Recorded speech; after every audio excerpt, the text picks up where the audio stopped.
Hello everyone, this side Manpreet Singh Chauhan here. I hope कि आप सभी बड़े अच्छे होंगे। तो आज फिर से वेलकम है आप सभी का एक नई वीडियो के अंदर। जैसे कि आपको पता है, हमने एक सीरीज स्टार्ट कर रखी थी, जिस सीरीज में हम आपको बता रहे हैं कि ऑब्जेक्शन कैसे हैंडल किए जा सकते हैं, जो ऑब्जेक्शन हमें नेटवर्क मार्केटिंग के अंदर आते हैं। तो आज का हमारा जो ऑब्जेक्शन रहने वाला है वो रहने वाला है कंपनी फ्रॉड है, कंपनी स्कैम है। कई बार जेन्युइनली प्रोस्पेक्ट के मन में डर होता है, फियर होता है कि यार कंपनी फ्रॉड ना कर दे, कंपनी स्कैम ना कर दे।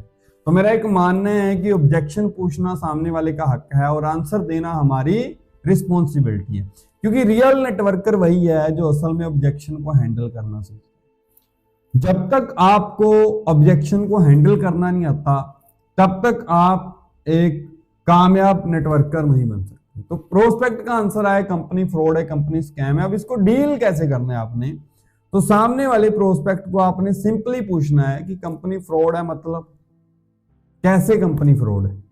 अब वो प्रोस्पेक्ट आंसर देगा कि कंपनियां आती हैं, पैसे लेके चली जाती हैं, मेरे साथ ऐसा हुआ था वैसा हुआ था। अब यहाँ पे आपने उसकी एग्जांपल देनी है कि भाई देखिए, दूध का जला हुआ पानी भी फूंक मार मार के पीते, लेकिन पांचों उंगलियां कभी भी एक बराबर नहीं होती। मार्केट में बहुत सारी ऐसी कंपनियां चल रही हैं जो फ्रॉड या स्कैम के नाम पे, नेटवर्क मार्केटिंग के नाम पे जो फ्रॉड या स्कैम कर रही हैं, जो चिट फंड कंपनियां होती हैं, जिनमें या तो कोई प्रोडक्ट नहीं होता या तो कोई सर्विस नहीं होती। सबसे पहले नेटवर्क मार्केटिंग समझिए कि नेटवर्क मार्केटिंग के अंदर कोई ना कोई प्रोडक्ट होता है, कोई ना कोई सर्विस होती है, जिसकी टर्नओवर एक नेटवर्क के थ्रू जनरेट होती है। अब जब वो टर्नओवर नेटवर्क के थ्रू जनरेट होती है, उसके बीच में से आपको प्रॉफिट मिलता है, इसको बोला जाता है नेटवर्क मार्केटिंग। तो जो कंपनी जिनमें या तो कोई प्रोडक्ट नहीं है या सिर्फ नाम मात्र प्रोडक्ट है, तो वो नेटवर्क मार्केटिंग कंपनियां ही नहीं। अब बात करते हैं, अगर आप फॉरएवर के अंदर की कंपनी फ्रॉड है, कंपनी स्कैम है, भाई कंपनी 1978 से चल रही है, 46 साल हो चुके हैं कंपनी को चलते हुए, और इंडिया में चलते हुए कंपनी को 24-25 साल का टाइम इंडिया में चलते हुए हो चुका है। अगर कंपनी ने फ्रॉड ही करना होता तो पिछले 24 साल में कंपनी फ्रॉड क्यों नहीं कर रही, पिछले 46 साल में कंपनी फ्रॉड क्यों नहीं कर गई? उसने क्या आपके साथ ही फ्रॉड करना था? क्या वो सिर्फ आप ही के साथ वेट कर रही थी? लेकिन अगर फिर भी आपको लग रहा है फ्रॉड करना, तो मेरे क्वेश्चन का आंसर दीजिए। एक शहर में फ्रॉड किया जा सकता है, एक स्टेट में फ्रॉड किया जा सकता है, एक देश में फ्रॉड किया जा सकता है। क्या 160 देशों में फ्रॉड किया जा सकता है? शायद नहीं।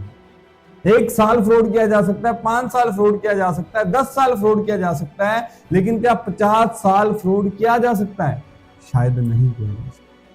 तो जो कंपनी 46 साल से चल रही है, कंपनी का इतना तगड़ा बैकग्राउंड है, वो कंपनी फ्रॉड नहीं कर सकती। और फिर भी अगर इंडिया में आपको बताऊं, इंडिया में कंपनी के 20 आरडीओ हैं, और हर एक आरडीओ की जो कॉस्ट है वो करीबन 20 करोड़ की प्रॉपर्टी की कॉस्ट है।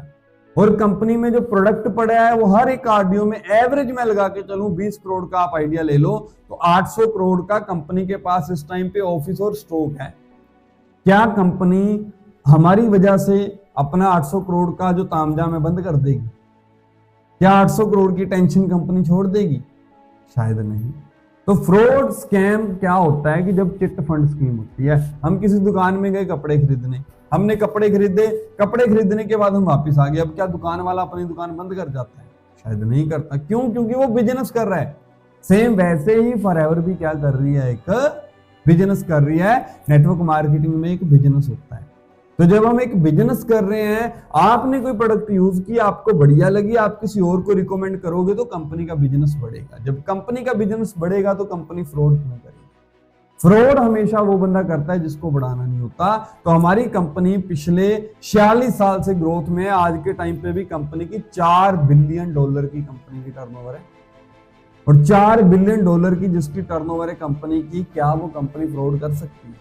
लेकिन यहाँ पे अगर फिर भी आपको लगता है कि कंपनी फ्रॉड करगी, कंपनी स्कैम करगी, तो आप तो मेरे साथ एसोसिएट हो रहे हो ना। पहले कंपनी तो बाद में है, पहले तो आप मेरे को जानते हो ना। तो रिस्पॉन्सिबल मैं बैठा हूं, वो जिम्मेवारी है जो वो जिम्मेवारी मैं लेता हूं।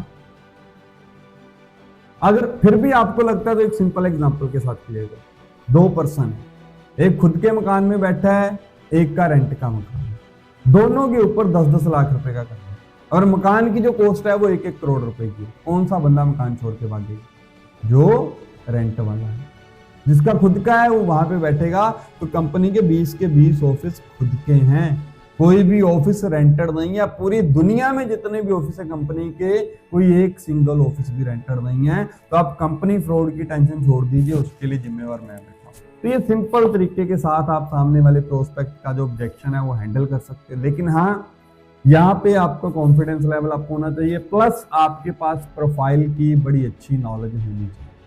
अगर प्रोफाइल की नॉलेज होगी तभी आप प्रोस्पेक्ट का ऑब्जेक्शन हैंडल कर सकते हो। अगर आपके पास प्रोफाइल की नॉलेज नहीं है तो आप ऑब्जेक्शन हैंडल नहीं कर सकते। सो इस तरीके को इंप्लीमेंट कीजिए और अपने ऑब्जेक्शन हैंडल कीजिए और नेटवर्क मार्केटिंग इंडस्ट्री के अंदर अपना करियर है वो आगे लेके चलिए। ओके जी, मिलते हैं किसी नेक्स्ट वीडियो के अंदर।